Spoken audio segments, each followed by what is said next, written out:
Hey everyone, how you doing today? Doing all right. How you doing on this count out? It's going to be a Friday episode. How you doing on this Friday? I hope you're having a good Friday. How could it be a Friday episode? It's not Friday. Okay, so let me tell you about linear time. Before we start today, I wanted to bring up an observation I had made. Yeah. After the end of last episode. The end of last episode, just something started rattling around in my mind, and I want to put a disclaimer up front. This could be entirely coincidental. This could be completely without basis, but it was too juicy to not mention. So I feel we're going to take a moment here and bring this up. Okay. I had kind of gotten stuck on the idea of this island being like a game, a farce set up for the detective's benefit to go through and act like a player.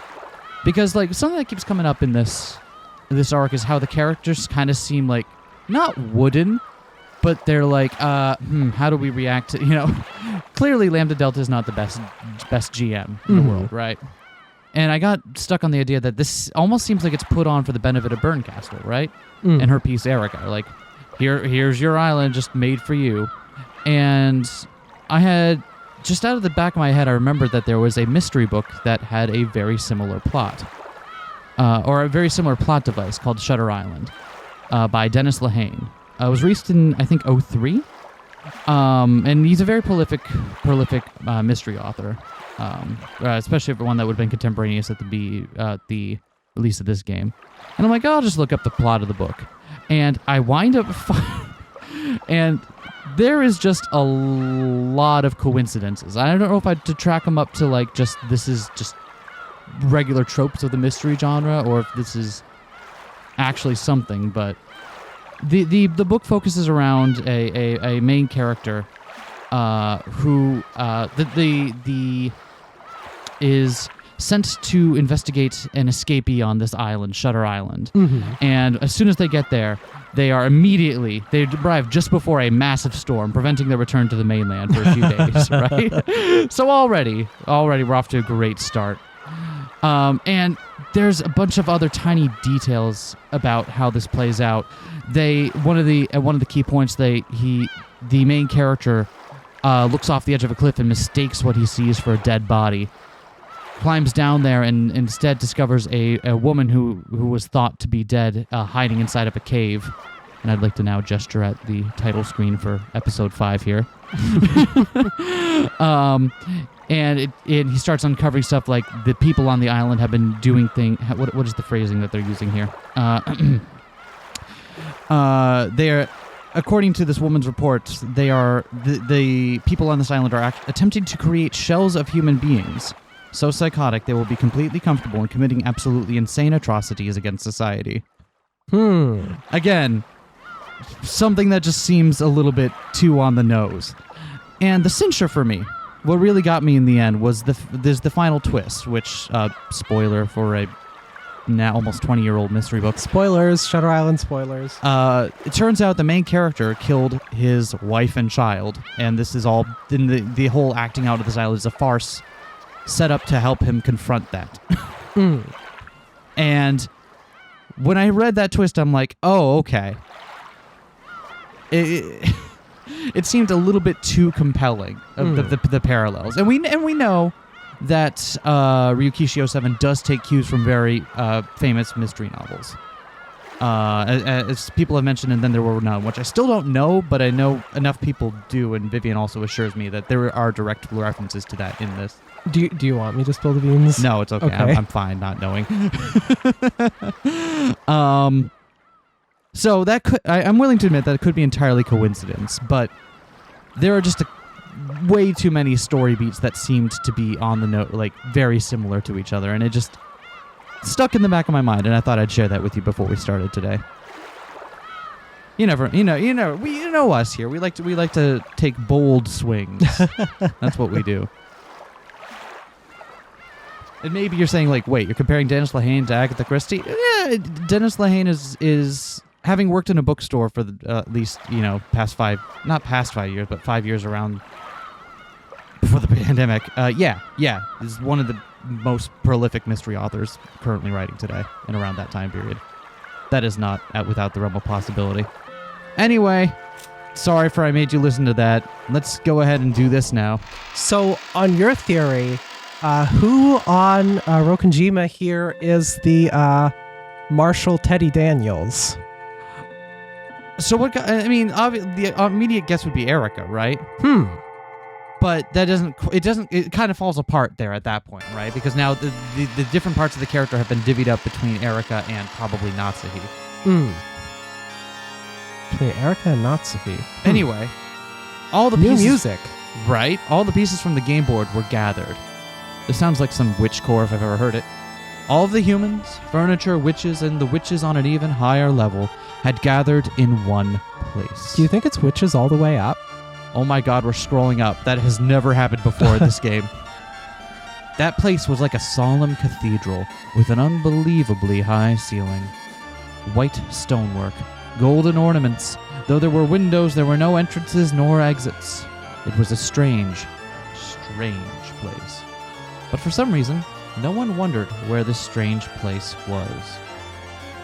Because they were not given the right to think of this place as strange. The pieces. Have they all been gathered? Yes, they have. Well done. Might be fitting to call this the underside of the chessboard then? Maybe. What a show. I wonder just how many people there are here. No matter how many we see, every being outside the 18 is a phantom. Making you acknowledge them is what my game's all about. Oh hey, Peace Beato! The three witches were seated upon special thrones set upon a very high balcony. In the center sat the game master, Lambda Delta. And on the other side of the semicircular balcony sat Berncastle and Beatrice facing each other. Below them, Erica ran forward, lifted the corners of her skirt, and bowed respectfully. Great Lady Lambda Delta, we thank you for granting our request for an assembly. And Great Lady Berncastle, my master. How you doing? You having a good one? Please look forward to it. Though it may only be for a short while, I will most certainly make my master forget about the poison that torments her. Yeah, sure, bro. Yeah, I guess I'm looking forward to it. And expect no less from my double, my piece. Erica and Berncastle exchanged cruel smiles that'd make anyone want to avert their gaze. Listen up, witches and humans. I hereby announce that with this assembly of witches gathered, the Court of Illusions will now begin. The commander of the game spoke with words of power. Though her words were spoken within such a vast space, they rang out with the force of a bell in a bell tower. Your lives and roles as they correspond to this game are over. The fifth game is now closed, and the 2400 answer session shall begin. Well, I'd like to get started quickly, but why don't we have everyone quickly introduce themselves first? After all, there are so many people here. I'm Lambda Delta, the Witch of Certainty and the new commander of this game. Oh, we're playing Commander now. I thought I could never get used to that. It's still EDH in my mind. Hold on, I'll go grab my Nicol Bolas deck. Berncastle, Witch of Miracles. My goal is to penetrate Beatrice's illusion of the witch. I am the endless witch, Beatrice. My goals are to claim my own existence and to protect Natsuhi and Kinzo. Anyone else feeling really weird? Just Battler standing next to Peace Battler. He looks at X just like me. Why do I sound like that? That guy sounds nothing like me. Who are you? Battler Sama, you come next in rank. Oh, yeah, okay, alright. I'm Ushiromiya Battler. I'm fighting against Beato's... No, I'm fighting against the witches. That is all. As I believe you know, you joined in on this game partway through. At the time this assembly of witches opens, you have yet to participate. Do you understand? I get it. You probably mean I don't have the right to speak for a while, right? Thank you for understanding. Yeah, no problem. I'll just be over here, like, reading the... Why are there hymns in this? Why are there pews? Even though Battler held a rank near that of witches, he sat on the foremost of the benches, shared with the other relatives, all by himself at one end. He met the gaze of Beato, who was up on the balcony. You might have said you were my arch enemy. Well, you weren't necessarily my only enemy. Let's take this game back. It belongs to us. Yeah, it does. I almost said I was fighting against Beato's illusion of the witch. Since the beginning, Beato has been my only enemy. But right now, Erica and those witches who started toying around with Beato's tail are also my enemies. Who should I fight and how? Maybe it's a good thing I don't have the right to speak for a while. I'll calm down and coolly watch over everything. I'm the detective and the one who called for this assembly of witches. Pluto Erica. I will expose the culprit of the 5th game and stick a charming period on the end of this tale. Erica greeted the witches above her and the humans behind her once again.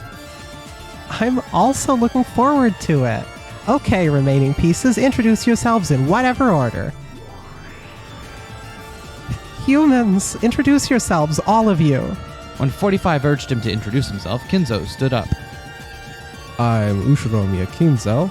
I slipped out of the study window and am hiding somewhere on Rokkenjima. Nah, I'm Ushiromiya Kraus. Currently, I've been captured and am being confined somewhere. I'm Ushiromiya Ava. I'm alive. Thank God. I'm Rudolph.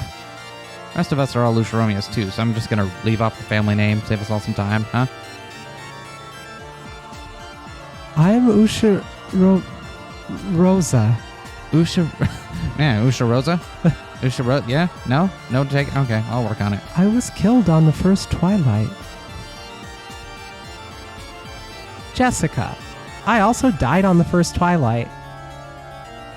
I'm George. I also died on the first twilight. I died, but look, I'm here talking. See? Dying isn't such a big deal, right? I'm Ushiromiya Natsuhi. I am alive. Yeah. No, it's just an inside joke. You don't worry about it. Hideyoshi here. I was killed just a short while ago. Kyrie, I'm still alive. I'm also hanging in there. My name is Genji. I passed away on the first twilight. I'm Shannon. I'm still alive. I'm Kanan. I'm also still alive. I'm going on. I feel like I'm tripping balls. Pleased to meet you, everyone. I'm Kumasawa. Pleased to meet you. Now, onto the witches. Everyone, introduce yourselves. Man, we are going all out with the camera pans now. Oh, wow. Virgilia's group could also be seen. Unlike the floor Beato's group was on, the second floor had a balcony that looked like a raised audience seating. And they sat there looking down as though they were at a theater. My name is Virgilia. I'm Beatrice's teacher. I'm the Gap. Making corpses disappear is my job. Run away. I'm in charge of making black tea and not much else, actually. Would anyone like some? I can come down there and serve it and maybe some tea biscuits. We're gonna be here a while is what I'm getting at. I greet you in the name of the Seven Sisters of Purgatory. I served in the murder of Hideyoshi on the second twilight. Bitch. The Seven Sisters of Purgatory, right here. Let us then have Lady Erica's furniture introduce themselves. Gertrude. I am an assistant inquisitor of heresy. Cornelia. I am an assistant inquisitor of heresy. The two of them could also be seen on the second floor audience seating. They sat apart from Virgilia's group. Then Delanor, who was seated between the two, slowly stood up. She had a presence and dignity about her, as though she was overseeing everything from that place. Delanor A. Knox is my Name. I am Lady Erica's primary assistant. Whoa. Look at the arm cannon on that one. Wait, is it anyone else feeling weird that, like, Peace Battler wasn't introduced separately from me? Like, is there something to that? No? Probably nothing to it. I wouldn't worry about it. Nor Beatrice. Well, that's because the meta Beatrice is currently not feeling it. But Peace Battler and Battler have been acting independently. Like, right? Shouldn't there be, like, the way they're setting this up, shouldn't Peace Battler and Battler be there separately? It's unclear. It's super unclear, isn't it? Because clearly the Virgilia that's here is not... Ronove and the Gap don't seem to have, like, meta knowledge. But Virgilia does, but is also the Peace. But It's unclear. Yeah, it is, isn't it? Battler, I expect much from You. Please do not disappoint me. Me. Let's just both give it all we got, okay? Most of the time, there'll be no need for Delanor to step forward. However, when the witch side plays around with ugly word games, I'll need to have Delanor convict them.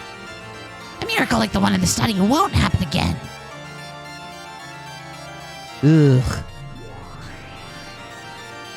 Why do I want to call you a rat? Can anyone explain that to me? It's magic, obviously. Well, what... Never mind. And finally, let us introduce ourselves. We're the Chester Sisters Imperial Guards, who have been tasked with management of proceedings at this assembly of witches. Hello, everyone. Yeah. This ends the introductions of all pieces. Does it?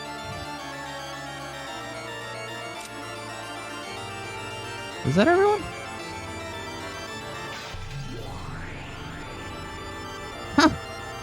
Yeah, it is everyone. All right. I just realized we never saw Hideyoshi's tip. Oh, do you want to see Hideyoshi's tip real quick? Yeah. That's probably prudent. Hideyoshi says... My corpse was found in a guest room on the first floor of this mansion. A demon's stake had pierced through my back. The tip of it reached as far as my lungs. Because I was lying face down on the bed, it is unthinkable that this was a suicide. Ouch. Sounds good. Much the same as the others. Not much unique info this time. Importantly, want to know one piece that wasn't introduced, and this confirms what the game was kind of leading us to believe. Actually, What? the man from 19 years ago was Hmm. not introduced as a separate piece. That very much the game was leading us to believe this anyway, but it's confirmation that is not a separate person. Either it is something Natsuhi made up out of whole cloth, or it's someone pretending to be them. Mm-hmm. There are 38 characters in the 5th game, but if you added all the pieces from previous games too, it would probably rise even higher. They should make a fighting game out of that. Everyone is here. This game, which has so often been likened to chess, now has far more pieces than a chessboard. Very well. Then I guess we'll get started. What? Wait, what pieces from previous games aren't here? I guess the stuff in Angie's timeline, right? Yeah. Let the person who called this meeting begin. Oh, excuse me, Mr. Go. Refill my drink. Meh. And some popcorn for me. Could you, like, maybe dust it with, like, some sea salt or something? The plain popcorn just doesn't do it anymore. Yeah, that's right. The one who decided demons ought to eat popcorn when watching a play was you, after all. Yeah, I intend to enjoy this. And I could get some black tea and mustard miso. Also, that hits differently knowing what we did for the fucking second arc of the game. Yeah? The fucking MST3K guy. God, we're so prescient. I blew past it because it took me a while to realize, wait, hold on, no, that was exactly the fucking joke we made. Yup. We did the entire arc where we just had the bunch of them up in the front doing the seats at the theater, and it's like, The brains on us. oh, fuck. Definitely Called. plans. Definitely we called this and knew Called. this was going to happen. Of all the things to come back and bite us in the ass, I didn't expect that to be one of them. That's genuinely some, like, mega mind shit.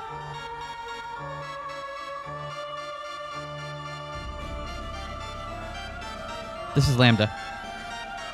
I don't think it is. Okay. Because the I intend to enjoy this. And could I get some black tea and mustard miso? Erica, begin. I'm already starting to get bored. Yes, my master. Leave it to me. Order. Silence. The sound of her voice, the Chester sisters' corps straightened up, lifted their right knees, and stamped down hard on the floor with their heels. It became a low, deep rumble in the ground, and all chatter in the cathedral disappeared instantly, as their eyes and expressions became even more hollow and empty. The room fell back into silence, almost as though they were a collection of wax models.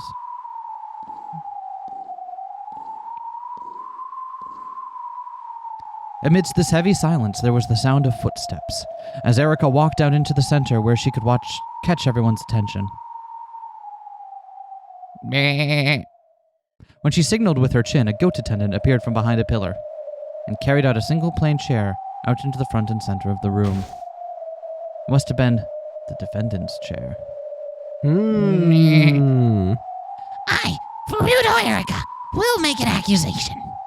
The murderer of the 5th game is...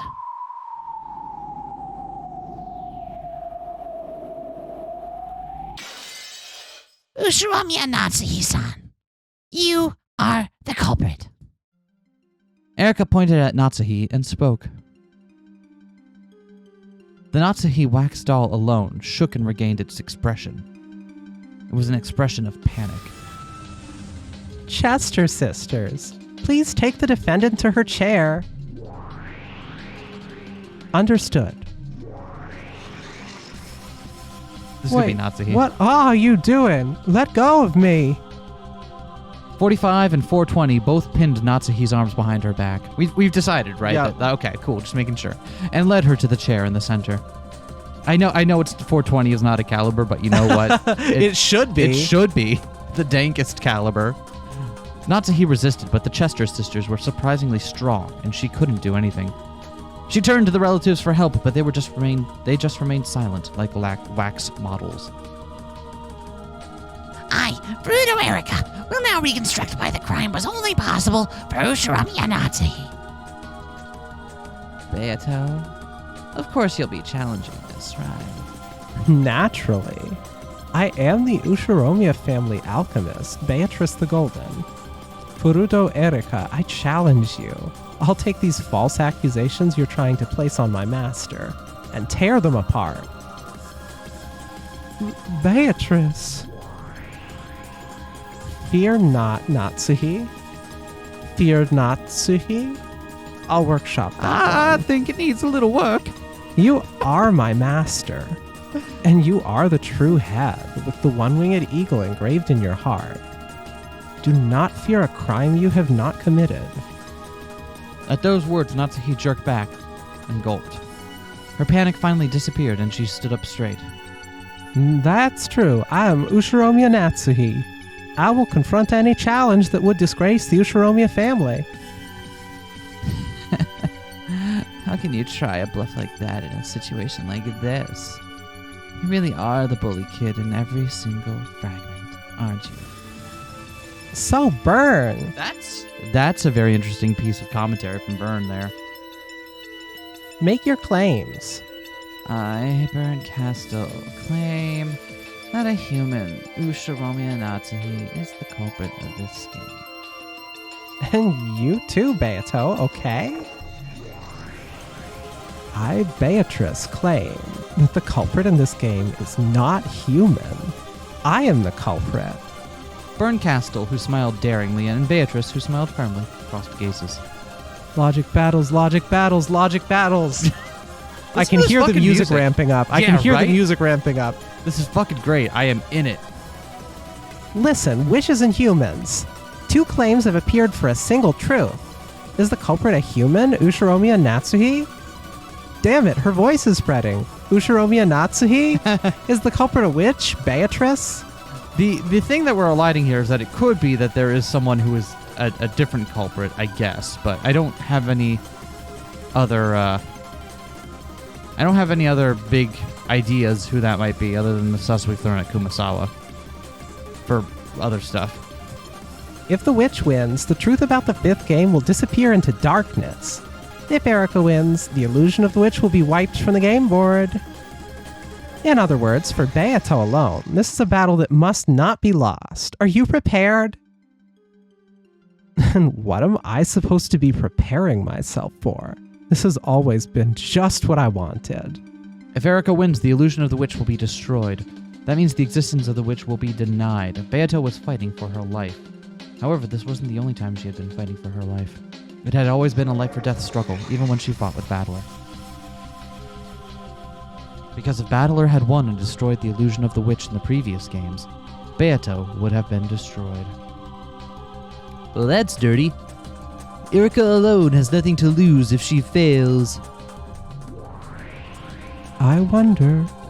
Lady Berncastle is not a compassionate person. Oh, wait, why am I up in the gallery now? Hello. I can't imagine she'd give warm treatment to a piece that didn't perform to her expectations. It was inconceivable that the ruthless Berncastle would place no blame at all on a piece who had suffered defeat. Erica was probably fighting for her life just as much. The two claims would clash and one would be weeded out. One would fall and would not leave this place alive. The only ones who truly had nothing to lose were those witches.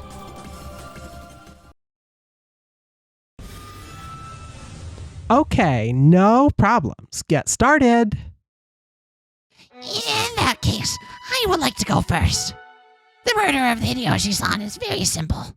It should be impossible to suspect anyone other than Natsuhi-san. Except for the victim and Natsuhi-san, all of us were in the same room, correct? It really was simple. Except for Natsuhi, everyone had been inside the parlor. Now, to us, we don't have any of that in red. Mm-hmm. And we only saw Natsuhi's perspective for that scene. We do not know yet what the rest of the adults were up to, other than what is purported by Erica here. Yep. And even if they were all in that room, we only know they were all in that room at that time. We don't know if anyone of them had been in there earlier, left, and came back.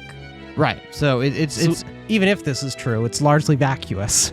yeah. So I just want to make like we have a little bit of a subtler understanding of what the truth is here. And because it was so simple, it was decisive. No matter how you look at it, the one who killed Hideyoshi was Natsuhi. No, it's the other way around, isn't it? No matter how you look at it, no one except for Natsuhi could have killed Hideyoshi. There's no room for discussion or debate. I'm telling you, that's a mistake. Maybe I don't have an alibi, however, I don't believe a lack of an alibi proves that one is the culprit. We know that Natsuhi is the only one without an alibi. But wait, the scene of the murder was a closed room. It should have been impossible for anyone, including Natsuhi, to have committed the crime in that room. Except for me, since I could have done it with magic. Wow, shitty opening statements all around. This would never pass in my court. Oh, hello. Just thought I'd come in and drop by and see how things are going in this Let's Play. I'm pretty sure that passes in his court every time. Well, now that is uncalled for. I'll explain the closed room trick, the how done it, later. For the time being, I'll start with the who done it. Because of the aforementioned it is impossible to suspect any character except Natsuhi-san regarding the murder of Hideyoshi-san. Milady, it may be dangerous to press any further on this. I agree. It's a fact that Natsuhi was hiding in the closet of Hideyoshi's room. When it comes to repeating things in red, they'll check to see who's in the room and you'll be cornered. Probably. Lady Lambda Delta is the commander of this game. If it suits her fancy, she'll set up Natsuhi as the culprit regardless of the facts. If the typhoon passes, then the police come to perform a scientific investigation. Such science, so wow. Perhaps the true culprit will be identified, and the false accusations against Natsuhi will be lifted. However, in this closed-off Rokkenjima, the police will not arrive for all eternity. In other words, the real truth will not be revealed. Inside this cat box that will never be opened, false charges that everyone accepts are worth no more or less than the truth. What? Can we look back at that line? Yep. False charges that everyone accepts are worth no more and less than the truth. Yep. We have it right out now that it's fine to lie as long as everyone believes it. Yep. And that can be passed off as the truth. This is making me rethink a little bit of our game 2 strategy, but a bit of the things that we came up with in game 2, but that's for a different day. Their aim is most likely to use the simple murder of Hideyoshi to give the impression that Natsuhi-sama is the culprit, before moving on to the first Twilight's reconstruction, which has more uncertain elements. It's not good at all to move forward with the game master suspecting us. We should take the initiative. Sure. Lady Lambda Delta, as you are well aware, a fair number of murders were committed during the 5th game, and we are skipping the rather lengthy chunk of time from midnight until the early morning. Skipping to Hideyoshi's murder and stepping backwards and forwards in time will only lead to confusion. It is my belief that we should follow events chronologically and in order, though the decision is yours, of course. Objection. Hold on. Objection. No, I can't. Battler, how do you do it? You do it pretty well. What? I don't know what you're talking about. You know, with the arm and the yelling. Come on. Fuck it, whatever.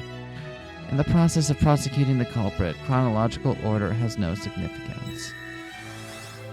Objection. Furudo Erika is trying to mix up the chronological sequence in order to create a false impression of the events. Well, I'm not a fan of confusing things myself. I accept Beato's claim. Erika, start with the first Twilight instead of jumping to the second. I don't want to think hard. Trials are hard. Let's go murdering. You're the one that wanted to do this. That was like 5 seconds ago, me. Practically a different person. I don't think that's even any debate on that time period. I don't think anyone debates that. I definitely saw Erika click her tongue. I understand. So this is a way of telling Rokkenjima's tale. I was guided by Virgilia, met Beatrice, reached the peak from which you can see everything below you, and finally understood the truth of this world. This is that thing you were talking about earlier, Virgilia. Yes, that's right. Truth is very fragile in this place. As long as each side makes its own claim, different truths can exist at the same time. Yes, this really is a trial. Both sides put forth their own truths. This here truly is the brawn tube trial that Virgilia once used as an analogy. Tubes. I need fan art of Virgilia dressed up as Tennoji from Steins Gate just because of the brown tube reference. Put her in the Jack Hummer shirt. Specific. Yeah. Who's Nye in that case? Oh, Tiny Beato was Nye. Yeah. Oh, okay. I can see this. I can see this. I know, right? Oh, wow. And then Battler fits in naturally as Okabe being like the annoying tenant upstairs. Oh, this is great. This has potential. Fan fiction? Oh, I'm already plotting it out. And I will follow Lady Lambda Delta's orders and start from the first crime at the first Twilight. As you know, at 2400 on October 4th, on the first day, following a short break in the family conference, Natsuhi left on her own, saying that she was going to bed early. Therefore, her alibi is completely lost from that time until the next morning. The culprit is Yushiromiya Natsuhi, because Natsuhi is the only one without an alibi. How does one, vocalize Neon Genesis Evangelion title cards? Because that's the energy I want to bring here, and I don't know how to do that. Okay, look, I'm going to do it. Okay. And then you cut there and you put in the Neon Genesis title screen. Don't make me give We'll fix it in post. Fuck. I have editing work to do. Oh, is that so? I believe there are several people besides Natsuhi who have dubious alibis. Unless you can clear suspicion from all of them, I cannot allow you to call Natsuhi the culprit. We cannot conclude that Natsuhi is the culprit, as long as there are other people without alibis. See, I did it. I spoke in NGE. Whoa! The claim has been made that Natsuhi was the only one lacking an alibi between 2400 and 1 o'clock. This is being used as the basis for claiming that she's the culprit. However, as long as the following possibilities exist, it is impossible to conclude that this is the case. Okay, this isn't going to move on without me reading it. Was the crime also possible for Battler, who was in the guest house? Was the crime also possible for Nanjo, who was in the guest house? Was the crime also possible for Goda, Kumasawa, who were also in the guest house? Was the crime also possible for Genji or Kraus, who were in the mansion? Was the crime also possible for the people in the mansion besides Natsuhi? Is it possible that George and the others were actually just playing dead? Is it possible that there was a way to reach the second floor without passing through the lounge Erica was in? Is it possible that the crime was committed before 2400? Is it possible the crime was committed after 3 o'clock? Is it possible the crime was committed outside the time span of 2400 to 1? Is it possible that someone in the mansion committed the crime between 2400 and 3?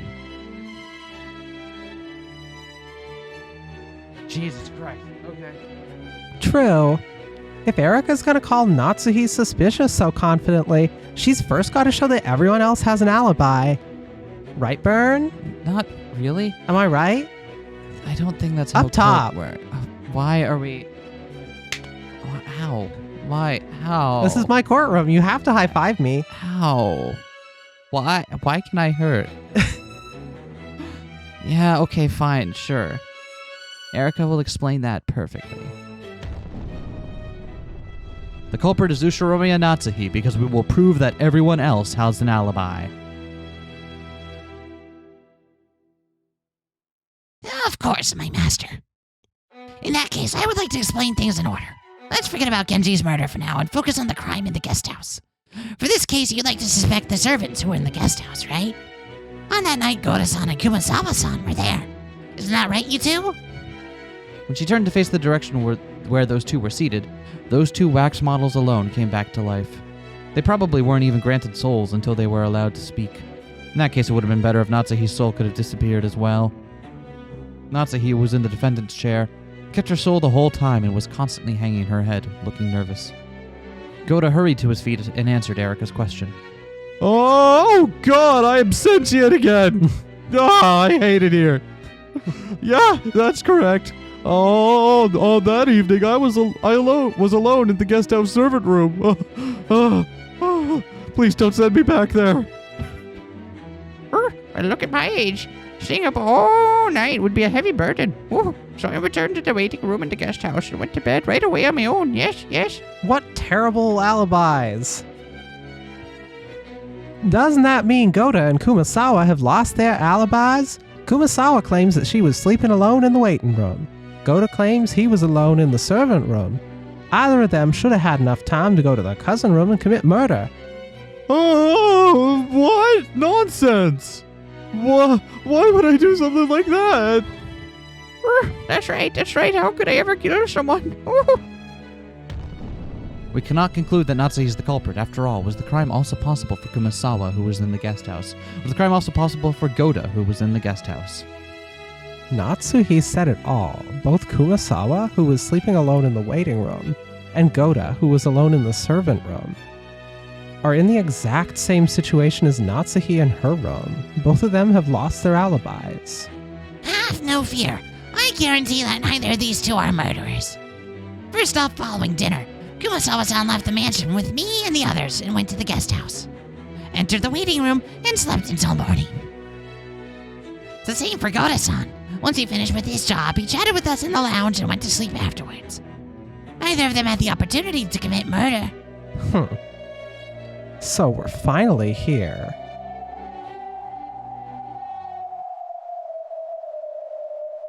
I see it's time for me to stand up as well. Your turn is over already, Erica. Go summon that bodyguard you rely on so much. Beato glanced at where Delanor sat on the second floor audience seating. However, Delanor just stared back with those usual expressionless eyes. Repeat it. We have absolute proof of Goda and Kumasawa's alibis. We refuse. I give a hint to an enemy.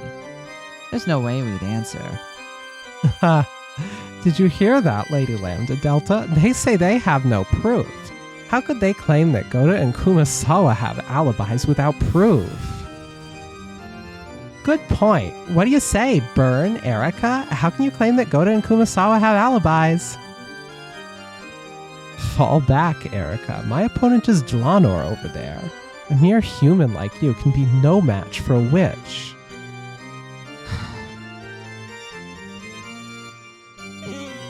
No, I don't think I will. There's no need for Dlanor to step forward. In fact, it's precisely because a mere human will defeat a witch that the illusion of the witch will now be denied. So go ahead. Use the red and blue as much as you like. I'm ready for it, okay?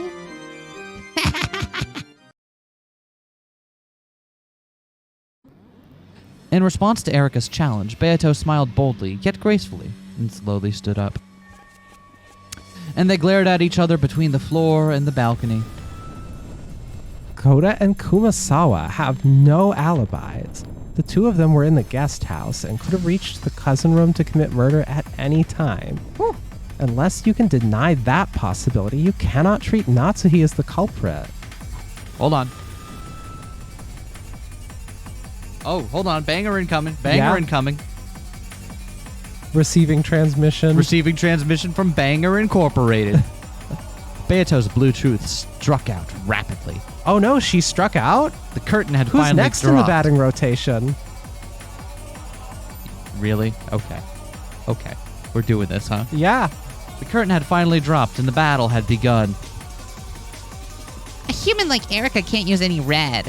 How could she turn around without calling Dlanor? Though Erica cannot use it, her master, Lady Burncastle, can. We mustn't let our guards down. Blue truth, valid. What do you do, Burn?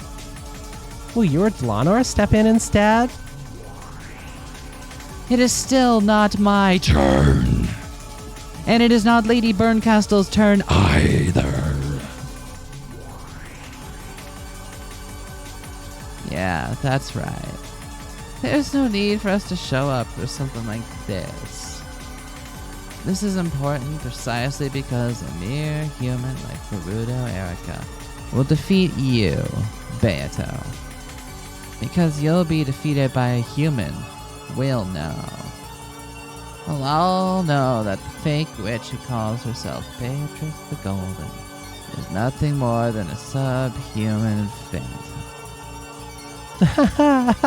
If you really could do that, it'd be totally entertaining. Lambda Delta suddenly like, wow, yeah, that's so cool. Very well, Erica. Let's see what you got. Explaining it for the first person, Kumasawa-san is extremely simple. Kumasawa-san, stand for us. Yes. Ooh. Kumasawa-san, from the time you went to bed last night to the time you were informed about the crime in the morning, did you ever leave the waiting room? No. I was sound asleep until morning. I really was. The truth is, after dinner last night, I had a chat with Ava-san, and she told me something very interesting. I tried that out myself. And what exactly is that? You don't mean. That's right, I've got receipts, bitch. It's a cornered and sealed Kinzo in his study.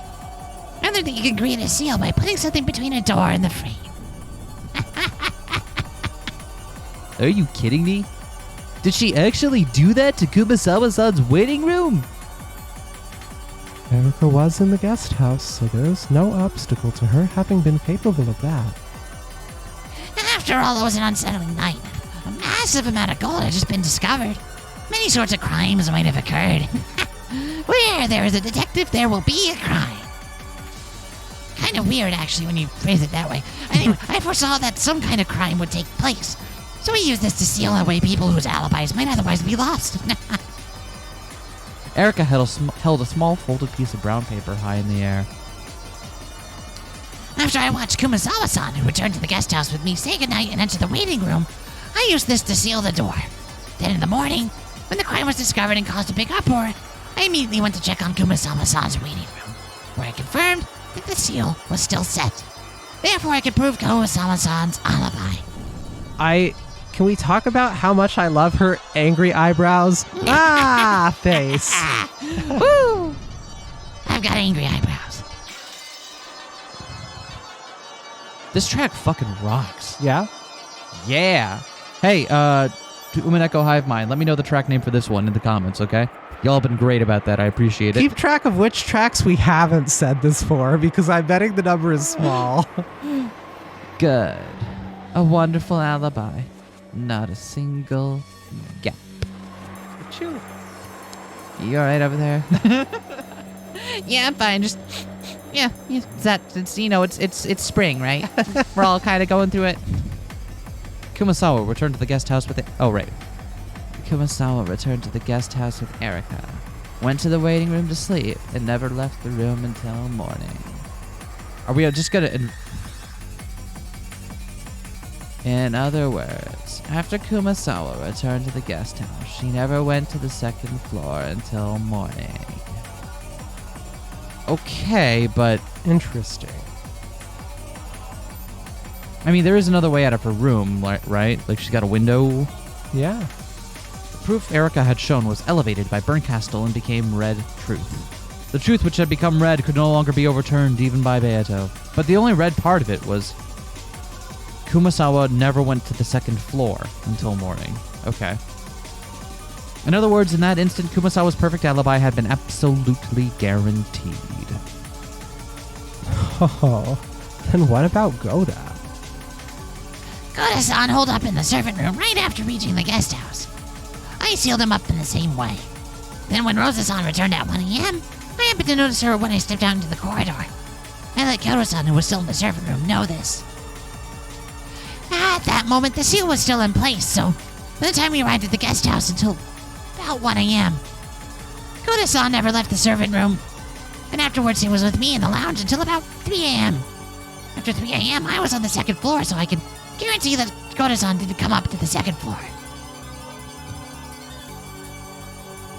Erika's seal proves that Goda was holed up in the servant room until 1 a.m. And Erika has proven his alibi from then until 3 a.m. since she was passing the time in the lounge with him. And Erika has also proven that he never set foot on the second floor until the morning after. In other words, after Goda returned to the guest house, he never went up to the second floor until morning. What does till morning mean? When's morning? That's a good question, but I don't think it matters. I think any interpretation we have of morning is going to be one that precludes them. I suppose, though. Yeah, I talk about 2 in the morning, 3 in the morning a lot. I guess that's fair. But I don't think because there are feints hidden in the red text like that. I don't think this is one of them. Mm-hmm. But I guess it's a good observation still. Red truth. Valid. Well done, Erika. The alibi due to your seal on the door has been acknowledged by Byrne and elevated to the status of red truth. Thank you very much, my master. I am the detective. I may be human, but I can use the red truth despite that and surpass humans. So now you claim to have surpassed humans. It's 1,000 years too early for you to talk like that, conceited brat. Look at my new angry face. Oh, that's a good angry face. I've been practicing in the mirror Oh, I for can tell. You can for like 4.5 chapters. Yeah, work it, bitch. It'll be a pain to have you try to say anything funny, so I'll just make this clear now. In fact, I should have done this in the beginning. I apologize for being so roundabout. This is the situation around the guest house at 2400. The gold was found, an emergency meeting was called, and Battler-san went to the mansion with his relatives. I, the 3 cousins, Dr. Nanjo, Goda-san, and Kumasawa-san, remained in the guest house. I have already explained Goda-san and Kumasawa-san's alibis. George-san, Shizuka-san, and Maria-san were playing cards in the cousin room. I actually joined them for just a little bit, and I clearly witnessed that they were alive at that time. My master, I ask that you repeat this. Yeah, I'll respond. At 2400 in the guest house, George, Jessica, and Maria were still alive. And in the second floor cousin room, Anjo, Kyoto, and Kumasawa were on the first floor. And since there's no need to hold off on it anymore, I'll confirm that all the victims so far are dead. George, Jessica, Maria, Rosa, and Genji really are dead. How could they be playing dead when their necks are sliced open like that? No murder occurred before 2400. All right. We guarantee that George's group is dead. This one is Totem Bloom, which we learned from one of the commenters. Thank you. Which gives me big headbang energy.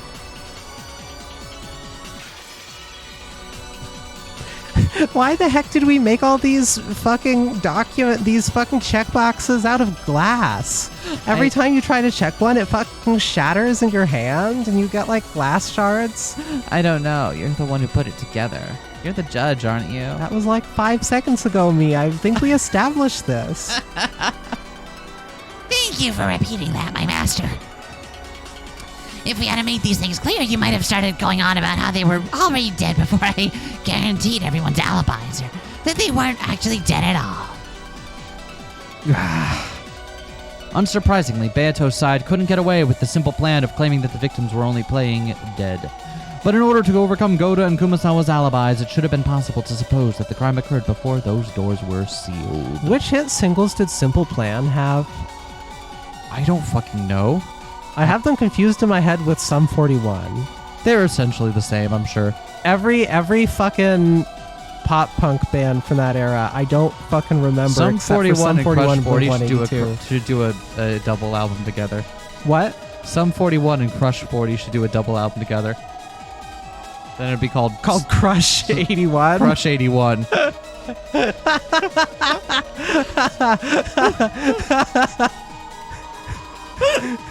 Thank you for coming to my TED Talk. However, the opponent had predicted this move perfectly. It had been shown in red that the crime did not occur before the time period covered by Erica's alibi. Has anyone started a gay pop punk cover group called Twink 182 yet? I hope that's been done. It's such a good idea. That's such a good idea. Got it. That's the last time the victims were confirmed to be alive. I wish you'd said that in the beginning. This means we can ignore everything that happened before 2400. To go even further, at 2400, Natsuhi, Kraus, and Genji were in the corridor on the second floor of the mansion. All of the remaining people were at the family conference in the dining hall. Of course, at that point in time, no murder had occurred. Genji was also alive. We confirm that those thought to be inside the mansion at 2400 were indeed inside the mansion. Addendum, it has already been shown that none of them left the mansion before 1 o'clock, excluding Natsuhi. This isn't something Erica observed, but we can't move the game forward without settling it. Very well, I'll acknowledge that red truth. Thank you very much for that red truth, my master. Since Erica had been in the guest house, it was only natural that she could explain the situation there. However, since she hadn't been in the mansion at the time, explaining the situation over there would have been extremely difficult for her. Beato would normally have attacked there with the blue truth, seeing that the people in the dining hall had all agreed to keep the same story, that someone Hey. Well, yes, but for a different reason. That someone had snuck out of the dining hall and that they might have committed murder in the guest house. However, because Bird had instantly settled that matter with the red text, Beato had completely lost her chance to strike back. Damn it. Very troublesome. To think we would be put at such a disadvantage. This is almost the exact opposite of Ray Chase fights with Battler. In fact, the situation might even be worse than it was back then. At a glance, the fight between the two of them resembled our previous fights. However, there were some vital differences. The first was whether or not Beato was the game master. The Beato who fought against me was the game master, so she knew all the truth. That was why she was able to use the red text at will. However, the current Beato isn't the game master. She's just a single piece on the game board. In other words, even Beato doesn't know the truth. So you could say that Beato is now in the same position I once was. Were the first 4 chapters written by Beatrice and these answer arcs not written by Beatrice?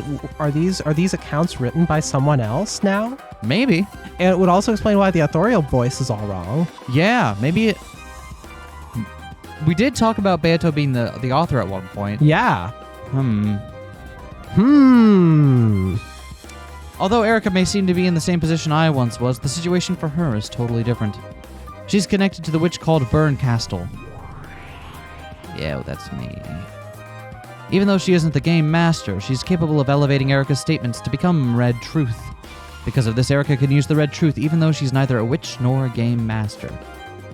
Beato, who's supposed to be the witch, possesses no truth nor red she can use. And yet the detective Erica can use the Red Truth. Yeah, it definitely seems like it's gone very differently now. The advantage has completely flipped over to the other side. Perhaps you could say that the current Beato is in a much worse position than I was when I fought her. After I got used to the game, Beato stopped responding to my demands that she use the red. But in the beginning, she had responded to almost all of them, giving me quite a few hints. That's why we were able to fight on par. However, Burncastle is different. She fully understands the rules of this game and is prepared to corner Beato without even a hint of restraint. And because of this, I knew. In the past, Beato went easy on me so that we could fight on par with each other.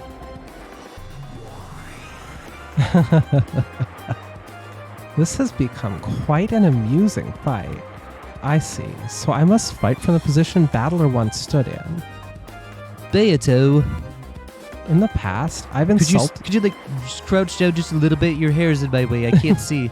I don't know why I picked the seat behind you, but you're very poofy. It's not poofy, but like you're up to. Like I can't see over the top. Could you just scooch over a seat? In the past, I've insulted you and called you incompetent.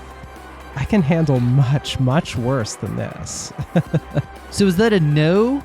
I'm just kind of Yeah, I kind of no. got comfy and I don't want to move. That's unfortunate for you. It's now possible to suspect Goda and Kumasawa. Can't win by arguing that point any longer. Yes. Let's switch to a different approach. The next in line would probably be Nanjo. He was also in the guest house. Nanja was in the lounge with Erica. However, I believe the time periods before and after that have been left open. That's right. I'll strike there. Nanjo, you were relaxing in the first floor lounge of the guest house with Erica and Goda, correct? Was the crime also possible for Nanjo, who was in the guest house?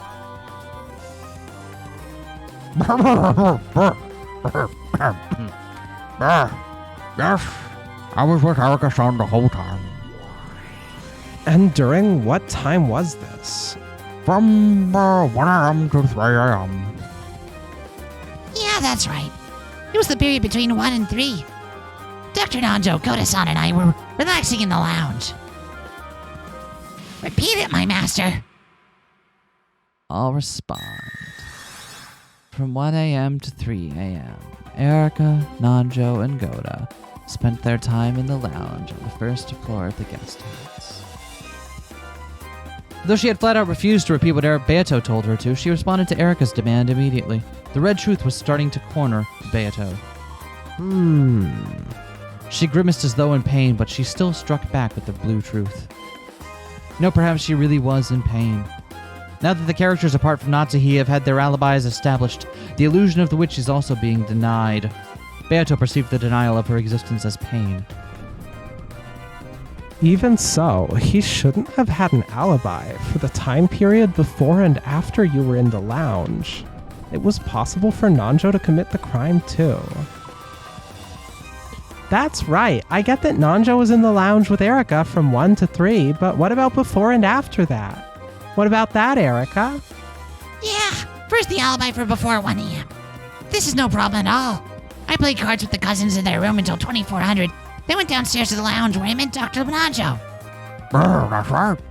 At 2400, I met Erica-san after she came down the stairs and spoke with her, learning that she was quite the connoisseur of the mystery genre. A reason I found a kindred spirit. When I went into the library to solve the epitaph's riddle, I noticed that there were several original copies of famous foreign mystery novels stored there. So I wanted to discuss them with the actual books in hand. We moved to the library and we were talking the whole time. Constantly until we moved to the lounge. Cramped though it was, that book storage room in the guest house was stocked well enough that it was fair to call it a small library. In it were several famous foreign mystery novels that Kinzo had once taken a liking to. Of course, they were all originals and in English, but English was no problem for either Erika or Nanjo. For this occasion, they borrowed the key to the library one more time from Goda in the servant room. At that point, Erika checked the seal again and, of course, reset it. Damn her. Even though she keeps it sealed for anyone else to enter or leave, as long as she enters and leaves whenever she wants. Oh, she just enters and leaves whenever she wants. I see. So from 2400 until 3 a.m. when you went to sleep, you were with Nanjo the whole time? That means Nanjo's alibi is the most rock solid of them all. Yeah, that's it exactly. My master, repeat it. I'll respond.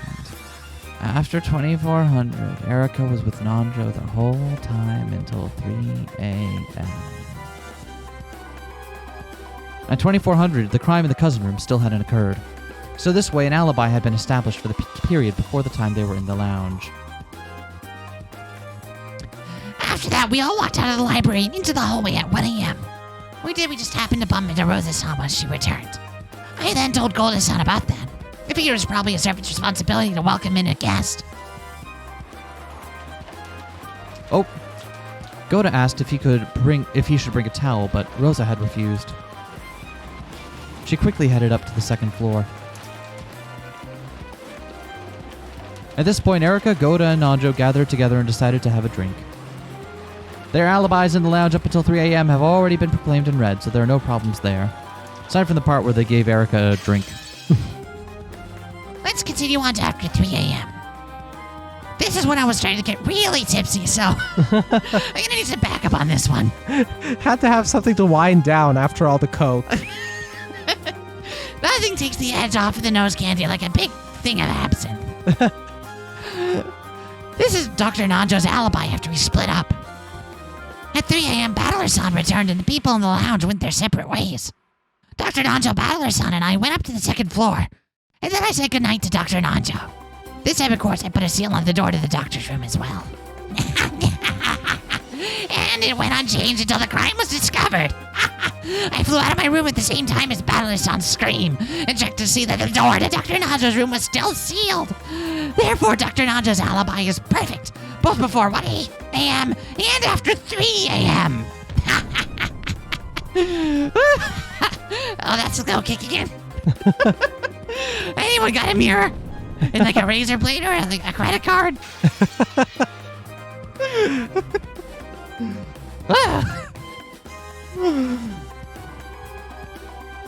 Anyway, what are we doing? Wow, you're a witch. That's awesome. Splendid, Erika. Both your seal and your red truth are perfect. Nanjo had the alibi being with Erika until 3 a.m., and he didn't leave his room until after 3 a.m. until morning. Erika made use of the seals on the doors, and was granted red truths from Burn Castle one after another. For me, demanding that Beato repeat something had been about maneuvering and tactics. But it's totally different for Erika. For her, it's like having a trump card that can make red whenever she wants. This concludes the proof of alibis for all suspects in the guest house. Any problems? I do have a problem, and that problem is, Do you need more cowbell? yeah.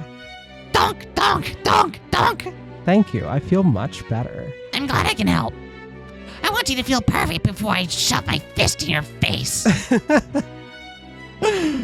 Beato racked her brains to find some point to latch onto, but Erika's red had been ruthlessly perfect. There was no point she could take issue with. Beato kept thinking hard, trying to fault Erika on something, but her expression was so wrought with desperation that anyone could tell by looking. Beato's complaint is rejected. I can't sense any problems at all. It's totally pop, cute, and perfect. Alibis for all humans in the guest house have now been proven. Wait a sec, Erika.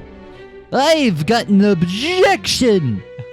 Oh yeah, see, like that. I want to do it like that. Are you trying to leave me out of this? Ushiromi, a battler, also should have had a chance to commit the crime. After all, I was in the same room as the victims all night long. I'm not gonna let you skip past this part while ignoring me. Interrobang? Is this going to be the strategy? He's going to be like, yeah, I did it all, not Natsuhi. And that's how I'm going to preserve this. I wonder. That'd be awesome. At that time, an arrow twisted like a golden snake and hit me. It didn't pierce through me, but it slapped me hard on the cheek like a whip. Battler Sama, your right to speak has not yet been recognized. Be warned. Oh, fuck. Oh, that almost hurts as much as a whip. Could you imagine getting hit with a whip in a courtroom? God, that'd be fucked up. Yeah. Yeah, I understand, Battler, and my apologies. Forgive me. Erica, you still haven't shown an alibi for Battler. Battler is the man who was sleeping alongside the victims. Shouldn't he be placed under suspicion more than anyone else? Was the crime also possible for Battler, who was in the guest house? I mean, we have it in red that Battler is not a murderer, so... Still. Then again, we also had it in red that there were only 17 people on the island. Yeah, but that was true. Yeah, and it could be that it was true that Battler is not a murderer. Oh, I see. Just like it was true that there were only 17 people. I see what you're getting at. Okay. Either that or Erica isn't actually really there, but little column A, little column B. Beato's right. You can't go skipping Battler like that. My apologies. I'd completely forgotten about him. After Battler returned at 3 a.m., you went up to the second floor with him. And I believe you also went to your own room and slept. You may have gone to the cousin room at 2400, but I don't think you went there after 3 a.m. Will you now claim that you went to crawl into Battler's bed later on? Because I don't know why I have that on my mind. Do you want to talk about it? No. Okay. I'm just gonna move on then. Well, if you say you were looking at Battler's sleeping face all night long to confirm his alibi in the cousin room, then I'd accept it, right? Yeah, I listened to his breathing in his sleep all night long. You got a problem with that? What? I, Fruit Erica, can prove that Battler-san returned to the cousin room at 3 a.m. and went straight to bed afterwards, and then he went straight to sleep. And I can prove that until he woke up, noticed the gruesome situation the room was in, and let out a scream, nothing happened in that room. So you have no need to worry. Battler-san isn't the culprit. He is just the charming first discoverer who entered the murder scene without realizing it was one and slept until morning. That's insane. It shouldn't be possible for you to prove that with those seals you love so much. So that means she's saying that they were dead before Battler entered the room. Yeah. Just fucked up. Yeah? How can you prove this? Well, what? Ew, that's ridiculous. At that time, I entered the room alone. Erica probably went into her room, too. How could she say something like that as though she saw the whole thing? She never said she saw it. The room Erica was assigned to, where was it located? Erica, please tell me. How can you prove so much about Battler?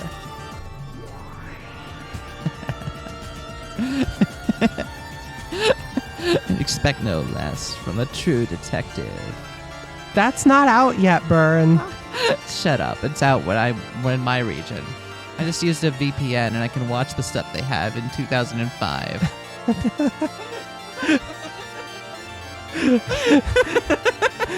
Cross-temporal VPN. I like it. My room was right next to the cousin room. There was only a single thin wall between them. You don't mean you put your ear against the wall to check what was happening in the cousin room? Yeah. My ears are perfect after all. Right after Battler-san entered the room, I put my ear against the wall and checked to make sure nothing strange happened. You said you could prove that nothing happened until Battler let out a scream the next morning. You don't mean... Yep. I put my ear against the wall and listened in on that room until morning, without sleeping a wink. Everyone was stunned into silence. She put her ear against the wall, and for the entire time until morning, she listened to what was going on in Battler's room. Just what would that have looked like? Until dawn, she had killed her breathing in a pitch black room, clinging to the wall shared with the cousin room, like some kind of creepy venomous spider clinging to the wall of a darkened room. Berncastle alone was grinning in triumph. Due to the progression of the game, I realized that Battler, the one who received the heads ring, would be a key player. I was sure that Battler would be a victim of the first Twilight. Yeah. So just as my master told me to do, I put my ear against the wall until morning without a wink of sleep, trying to make sure nothing unusual happened. Erica has a photographic memory, and her hearing ability is on par with a tape recorder. It would have been impossible for him to deceive Erica's ears, either to kill George and the others or to make those wounds on their throats. It was impossible for Battler to commit the crime.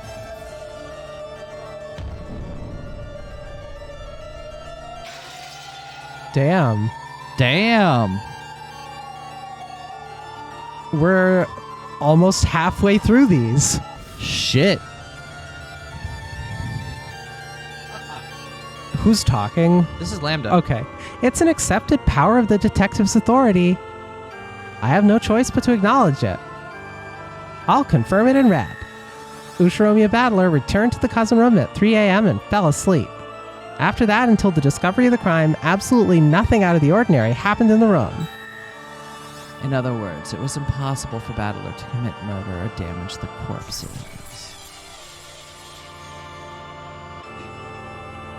The red from the pair forced Beato to show an expression of considerable anguish. It was only natural. Those red truths not only guaranteed Battler's alibi, but a number of other things as well. First off, it meant the murder was impossible for anyone after 3 a.m. And since the cousins were confirmed to be alive as late as 2400, the time period of the crime automatically became between 2400 and 3 o'clock.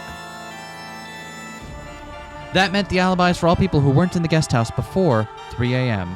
had also been guaranteed automatically. It is impossible for the crime to have occurred after 3 o'clock.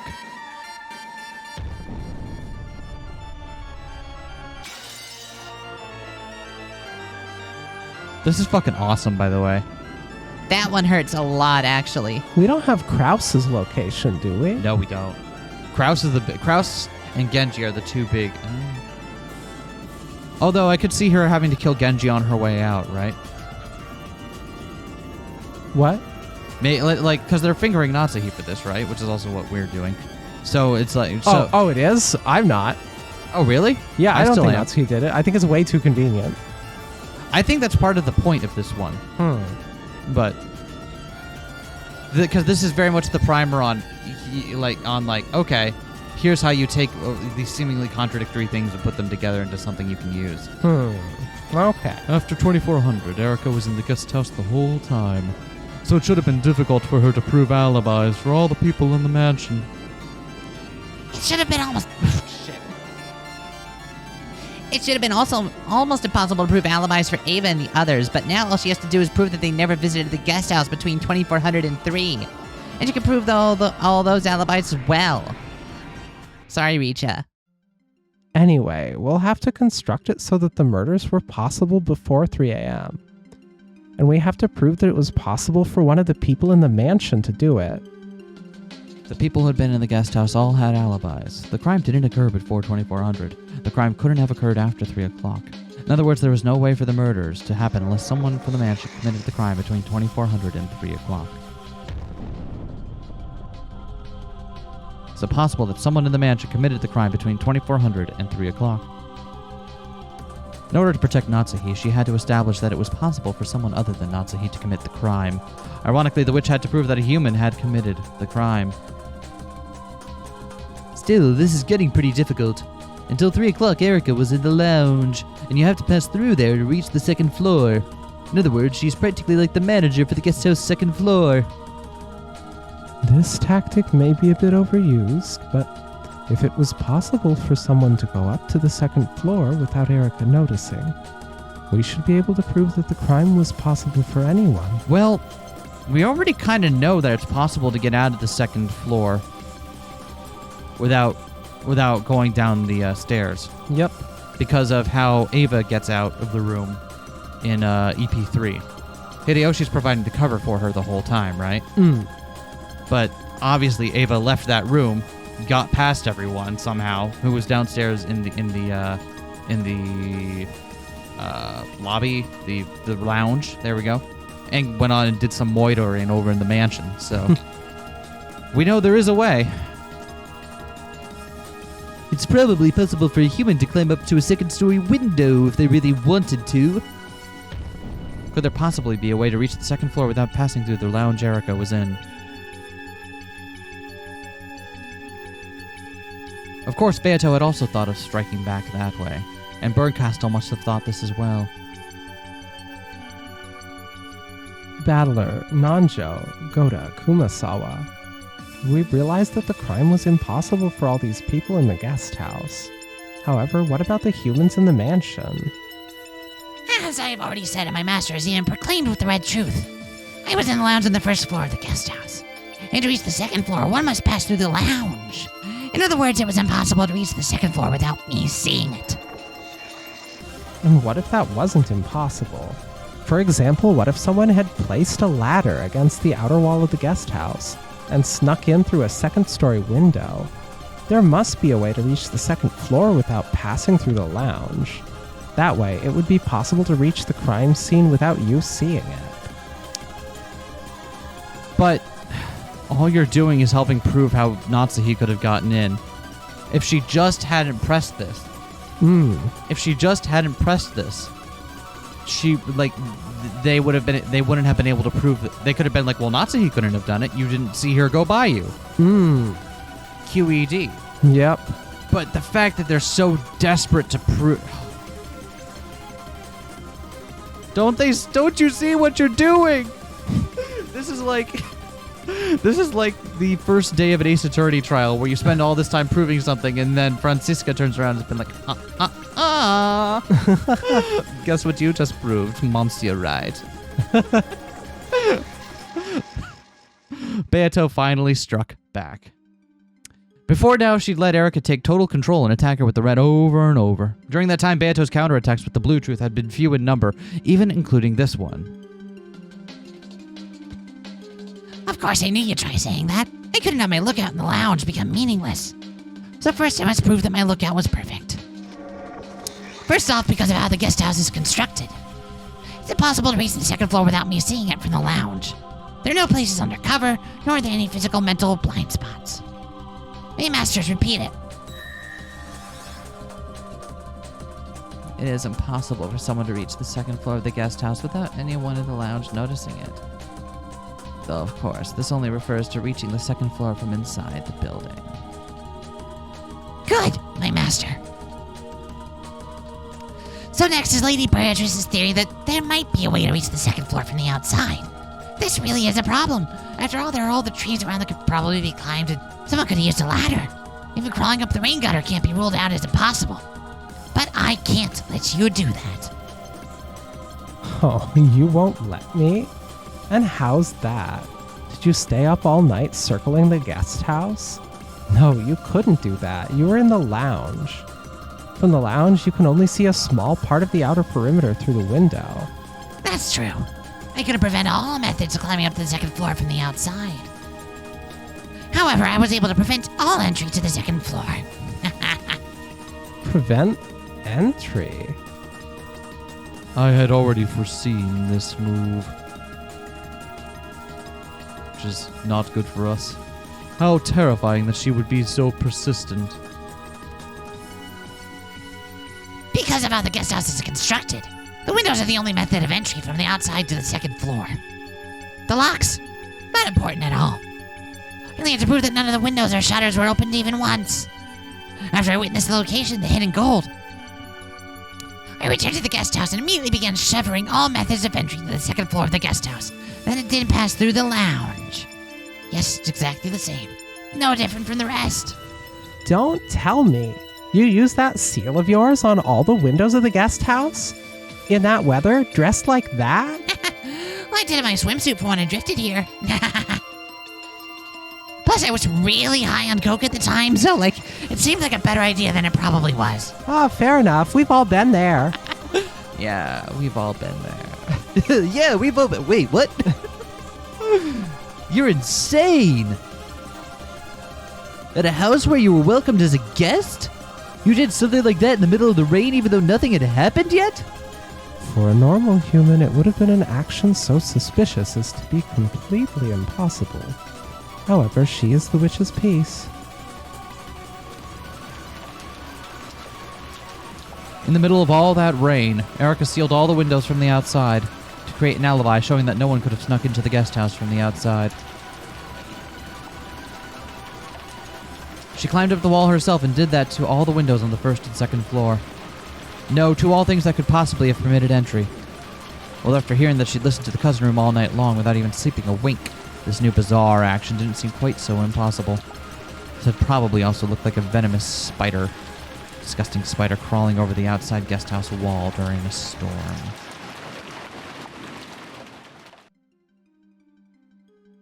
You, just what do you think of this Ushiromiya family? Is that how you repay us for welcoming you as a guest? Because if she really did seal it off perfectly, then that means Natsuhi couldn't have done it either. So Indeed. There's got to be some hole to this. Unless she is sandbagging that Natsuhi did come here. Oh, I see. She's like, oh yeah, and I watched her come in. Yeah. Sorry, should have led with that. To a detective, the Ushiromiya family is nothing more or less than the stage upon which the crime occurs. Before the outbreak of the crime, it was important for me to memorize the names of the characters, memorize the layout of the land, and prepare for the upcoming crime by devoting my time towards collecting and creating all possible alibis. Fuck. So basically, Erica's been doing what we spent our time doing in between the question and answer arcs, huh? Yep. Which...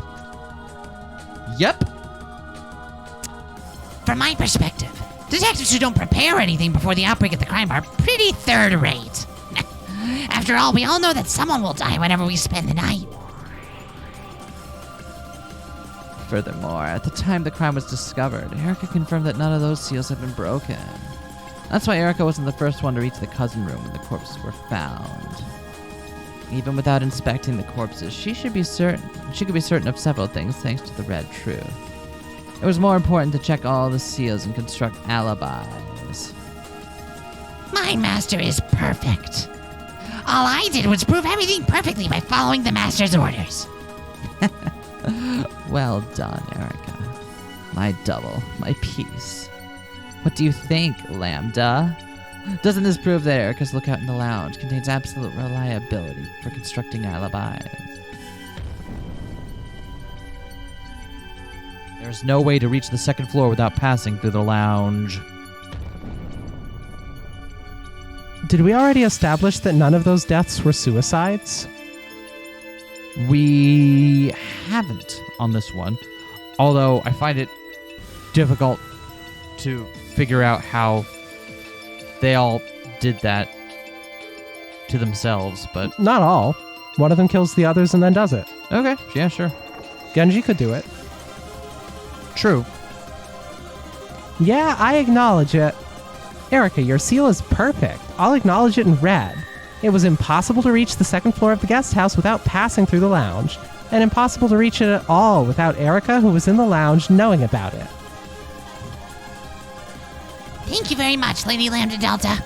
So you know what's coming next, great Lady Beatrice?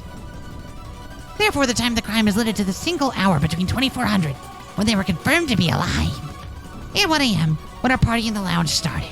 I see. Okay. That's the... So it was 1 a.m. when she established the seal? When she set up in the lounge. Yep. Okay, so someone could have walked in and out through the lounge. Yep. In that 1 hour. Yes. Okay. In fact, and I think the way she's going is by being like, and the only person who could have done that was Natsuhi. Yep. I've already said it, but at 2400, I went down to the lounge, hit it off with Dr. Nanjo, and was engrossed by a discussion of the mystery genre in the library until 1 a.m. It's a bit embarrassing, but I grew so wrapped up in that discussion that I wouldn't have noticed it if anyone had passed through the corridor during that period. Quite a regretful mistake for a detective. After doing all that maneuvering and setting up seals to guarantee a perfect alibi, she became too engrossed in a mystery discussion and left an opening. Her relaxed smile was completely shameless, the total opposite of her words. It almost seems like it's the other way around. It's enough to make you think that this was an intentional trap. To make it clear to all that only Natsuhi didn't have an alibi between 2400 and 1 o'clock. In other words, it paradoxically means this. The only ones who could have reached the cousin room and committed the crime are those characters who have no alibi between 2400 and 1 o'clock. Her eyes clearly hinted that Natsuhi was the only one who fit this description. It's only possible for the crime to have occurred between 2400 and 1 o'clock.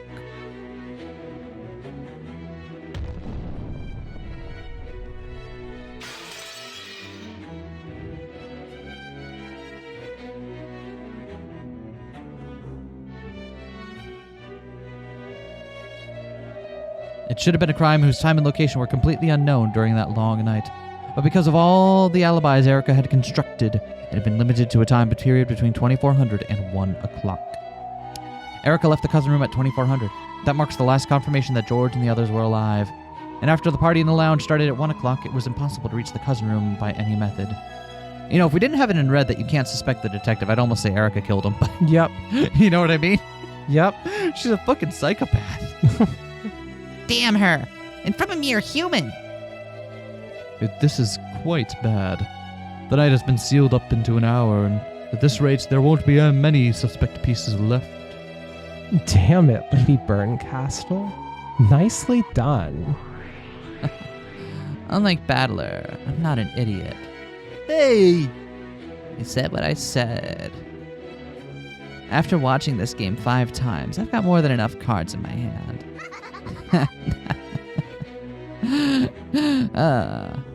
Then let us continue. Let's examine the alibis of the remaining suspects, the people in the mansion.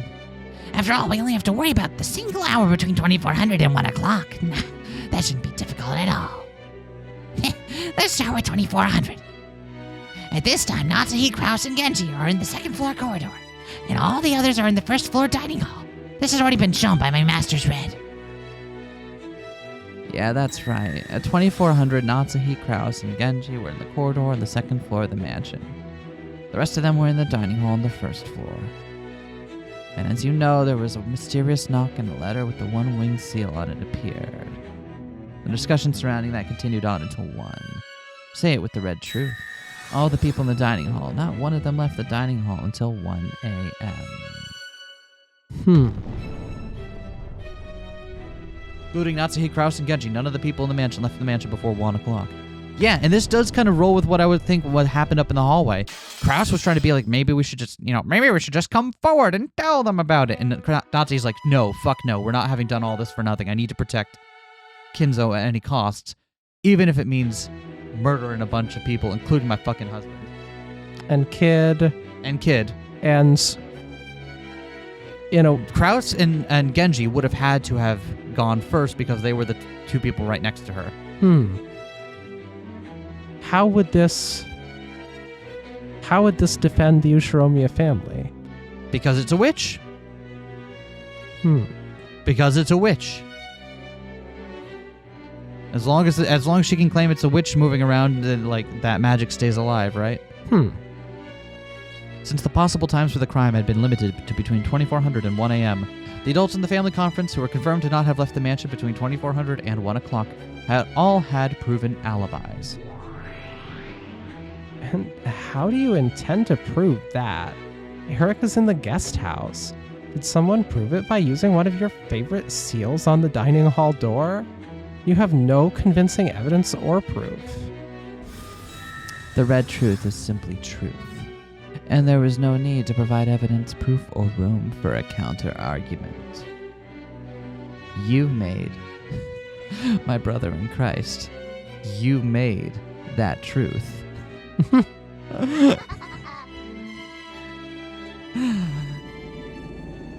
This overbearing red truth hadn't only given alibis to the adults in the dining hall, it also gave alibis to Shannon and Cannon, who had come to serve tea, and even guaranteed that they never left the dining hall. In other words, the only ones who didn't have proven alibis were these three: Natsuhi, Kraus, and Genji. No, there were only two left. Kraus and Genji had their alibis proven, proves that no one but Natsuhi could have been the culprit. I like how they're not even pretending that Kinzo is a possible culprit for this. Despite the fact that they've gone to all of this length to prove that Kinzo could still be alive, right? And Kinzo is even allowed to be there as a piece, right? Mm-hmm. But no one is being like, oh yeah, Kinzo could have done it. Yeah. We know we know that he absconded from his study, right? That's what everyone agreed to. Mm-hmm. Why couldn't he have absconded from his study and gone murdering some folks? Yeah. Let's do Genji next. He's a victim, but you can't deny the possibility he committed the crime in the cousin room and then killed himself. And furthermore, though he was in the second floor corridor at 2400, he then returned to the servant room to transfer the phone call for Natsuhi and was completely isolated. Was the crime also possible for Genji, who was in the mansion? Which means it was possible for Genji to commit the... I'll say it in red. When Genji finished transferring the call, he immediately returned to the waiting room. There was a call that was transferred. Holy shit. I thought, for sure, the call was entirely made up wholesale, but no, someone...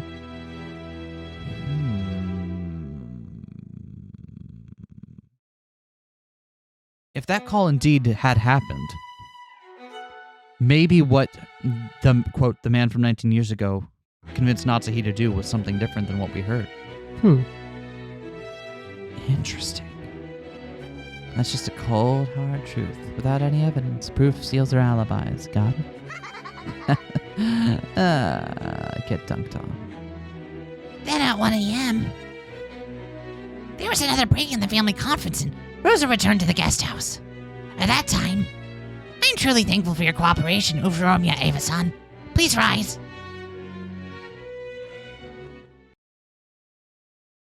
Oh, sorry, I just regained sentience just now. How long has this been going on for? Oh, God, okay, it's just, Erica-chan wasn't the only one, okay? I was also certain that something would happen that night. She's the person who taught me how to make those seals after all. And she helped me to check the alibis of those people under suspicion. During the break at 1 a.m., I went to Genji-san's waiting room and used the same seal as Erica-chan.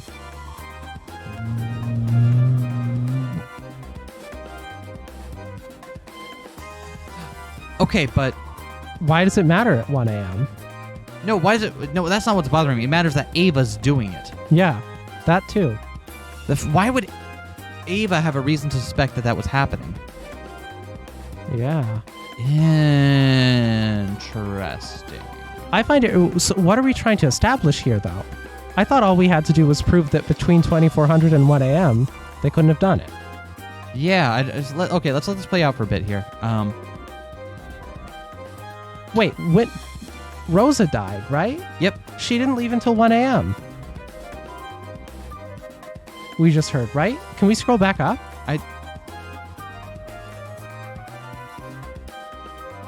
Rosa returned at 1 a.m.